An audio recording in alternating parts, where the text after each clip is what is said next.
The new Premier League season starts in just a few days, so in this video I'll be giving you my Premier League predictions for the upcoming season. I usually make really awful Premier League predictions before a season starts, so hopefully this year I get a lot more right. So to begin with, in 20th place, the relegation zone, I'm going to have to go with Ipswich Town. They do have a great manager in Kieran McKenna, who helped them clinch second place in the championship last season, only coming behind Leicester City. They have done really well to even get to the Premier League. However, I do think they're going to lack in goals, and especially competing against most strong teams in the Premier League. I just don't see them getting any type of result, and they're going to go straight back down to the championship. In the next position, 19th place, I've got Southampton. Southampton did really well to get back into the Premier League, beating Leeds in the Championship playoff last season. However, I don't think they have the squad to survive relegation this season in the Premier League. They have some pretty strong players like Adam Armstrong and Ben Brereton Diaz, but just by looking at their squad, I just have no hope for them. They're not going to be able to compete with most Premier League teams, and we will see them going back down. In the 18th spot, I'm going to put Leicester City. I do not think they are going to remain in the Premier League after this season. Leicester have already lost some huge players like Iheanacho, who just penned a 2-year contract with Sevilla, and Shrewsbury Hall, who was arguably their best player last season. Leicester are linked to some pretty decent players like Facundo Buonanotte from Brighton, who might be signing a 1-year loan deal, and also Steven Bergwijn also may be joining the club, but that is yet to be confirmed. I just don't think the Foxes are going to have what it takes to survive this season and stay above the relegation line. They will be going back down to the Championship. In 17th place, just above relegation, I'm going to go with Nottingham Forest. Now this is the same spot that Forest finished in last season on the table. They came 17th, just narrowly avoiding relegation. They do have some great players like Morgan Gibbs-White and Anthony Elanga, who will really help them again this season. Unless they're able to make any more key signings, I do not see them having the squad depth to really contend this season in the Premier League. In 16th spot, I'm going to go with Everton. Now Everton are usually a very strong side, but the past few seasons they have narrowly avoided relegation, and last season it did not help with that points deduction halfway through. They've also just lost Onana, who signed a deal with Aston Villa, so they do have a big gap in their midfield. And with the likes of Dominic Calvert-Lewin up front, I just don't see them scoring enough goals to really compete in this season. Unless they're able to sign a key player before deadline day, I just don't see how Sean Dyche's men are going to get anywhere above 16th place. Now next up in 15th, I'm going to go with Fulham. Fulham placed 10th last season, and they did very well considering they did have a few key players missing out with injury. They've also just signed Emil Smith-Rowe for a record signing fee for the club, and I do think he's going to be a great addition to that squad. They've also got some great players like Anthony Robinson, Rodrigo Muniz, Andres Pereira, so they do have a great squad depth. João Palhinha, arguably their best midfielder last season, has just signed with Bayern Munich after being linked with them for a very long time. And now without that number 6 player in their midfield, they're going to have to find someone to sit deep, so they may have to go into the transfer market to try and fill his position before the start of the season. Next up in that 14th position, I'm going to go with Brentford. Another strong side, and they had a very good season last season, finishing 9th. But this season, I don't think they're going to be performing as well, especially when they're competing with many other strong mid-table teams like Bournemouth, Wolves, Brighton, and also Crystal Palace. I do really rate Thomas Frank as a manager, but they've only made one signing so far this summer, with Igor Thiago coming from Club Brugge for £30 million. Next up in 13th, I'm going to go with Wolves, another strong side. They did come 14th last season, so this season I think they'll do better by 1 place. They have been able to hold on to most of their key players like Hwang Hee-chan, João Gomez, Johnny, Pablo Sarabia, and Cunha. However, they have lost their main centre-back, Max Kilman, who just signed with West Ham for £40 million. Wolves will need to fill Max Kilman's centre-back position next to Craig Dawson if they want to have a strong defence going into the start of this season. In 12th spot, I'm going to go with Bournemouth, a pretty safe bet considering they did come 12th last season. They've got some very great players like Dominic Solanke, who scored many crucial goals for them last season.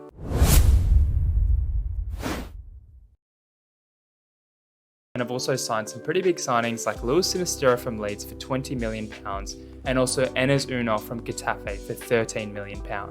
Bournemouth definitely look business, but I don't see them doing any better than last season, finishing 12th again.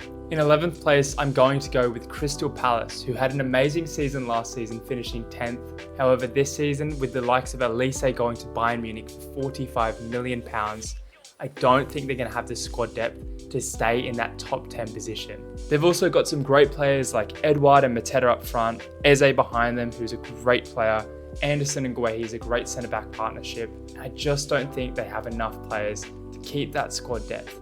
Although I may be wrong, they may be signing someone as we speak, but until then, I don't think they're going to be in the top 10 this season.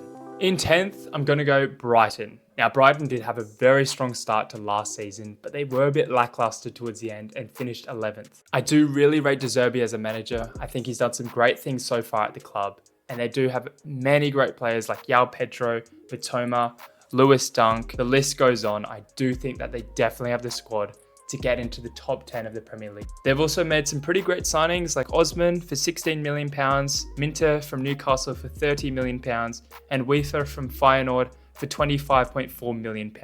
However, they did lose Pascal Gross for only £16 million, and he was a great player for them last season, scoring many crucial goals. Next up in 9th, I'm going to go with West Ham, who also finished in 9th last season, and wow, they've already made some amazing signings so far before the start of the season. Most notably, they've signed Nicholas Füllkrug for £27 million from Borussia Dortmund. They've been lacking that number 9 for quite a few seasons now.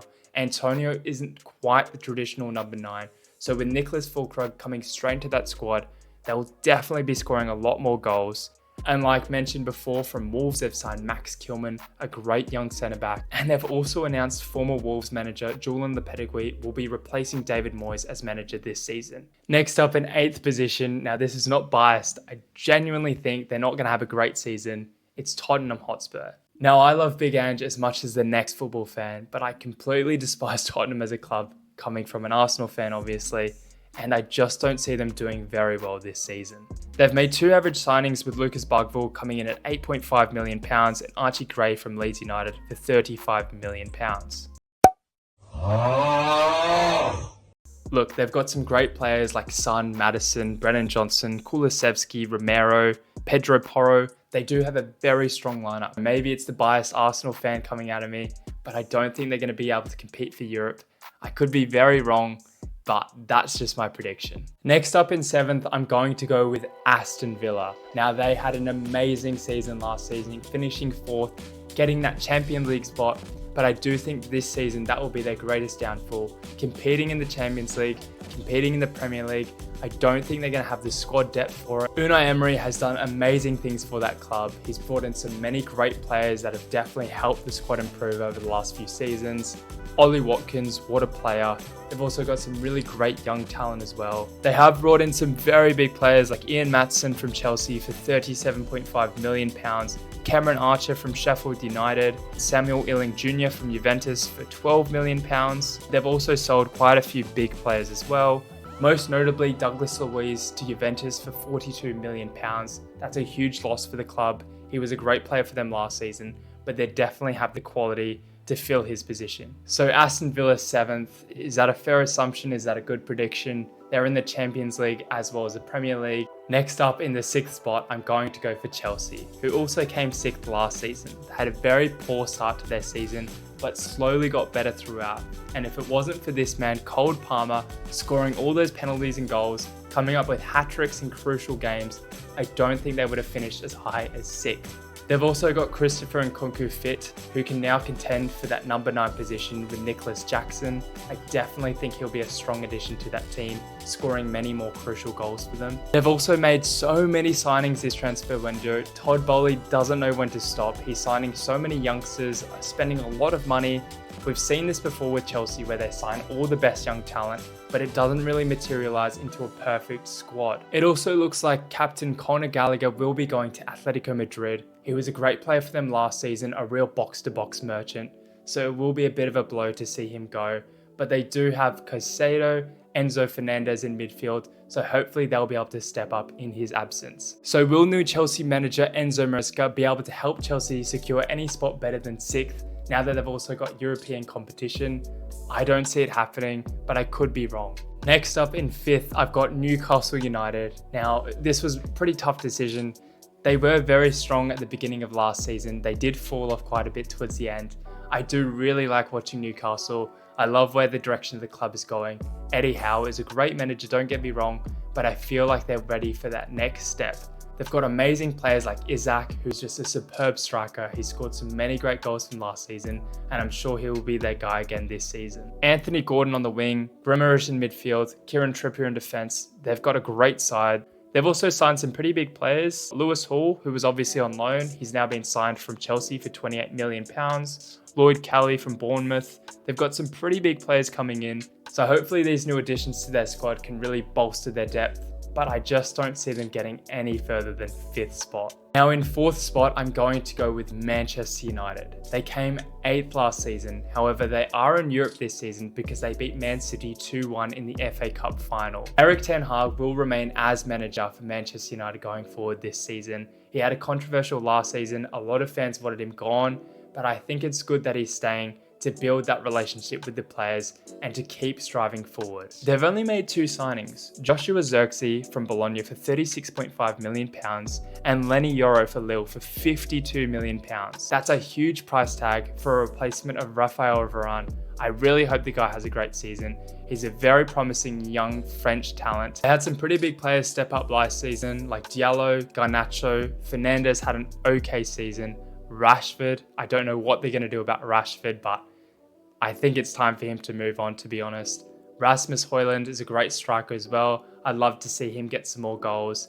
And Antony, I don't know how he's a footballer. I think he needs to go as soon as possible. Okay, now for the top 3, I'm going to go for Liverpool in 3rd spot. With just a week to go until the Premier League kicks off, they're yet to make any signings, which is quite surprising considering the new manager Arne Slot would want to come in with a few new plans, some new players to sign. They've definitely got the budget to buy a decent player, and yet they still haven't. Don't get me wrong, they've already got some great players. They brought in McAllister and Szoboszlai last season, who've both been amazing. Gakpo, he had a great Euros tournament, so I'm sure he'll be scoring many goals this season. It looks like it's going to be Salah's last season as well, which is quite sad, but I think his time at the club is coming to an end, just like it did for Jurgen Klopp. They've also got Darwin Núñez, who had a great Copa America tournament, so I really hope he has a great season, scoring many more goals. He had some pretty memeable moments last season, a lot of bad misses, so hopefully he can redeem himself and show all the Liverpool fans that he is the number 9 that they need. They've got great defence as well, Trent at right back, Van Dijk at centre back, a great goalkeeper Alisson, so maybe they didn't need any new signings, just a new formation, a new way for Arne Slot to play this team. And now for the 2nd spot, I'm going to go for Man City. That's right, Manchester City will come 2nd in the Premier League this season. Now that may be an incredibly biased decision based on the jersey that I'm wearing, but I genuinely think that they can't go for another consecutive Premier League win. I think this season they will just fall short. They will come 2nd. They've got amazing players, amazing squad depth, arguably the best manager of all time, Pep Guardiola. Don't get me wrong, I'm sure they will demolish and crush teams as per usual. They've got Haaland up front. He has looked scary in pre-season, scoring a hat-trick against Chelsea. Kevin De Bruyne's back. He's got a new haircut. He's looking pretty fresh. They've also got Doku, Grealish, Savinho. You know, the squad depth is crazy. They haven't really sold anyone either, so they've still got amazing players, an amazing bench. I could be wrong, I probably will be wrong, but that's just what I think. 2nd for Manchester City, crazy.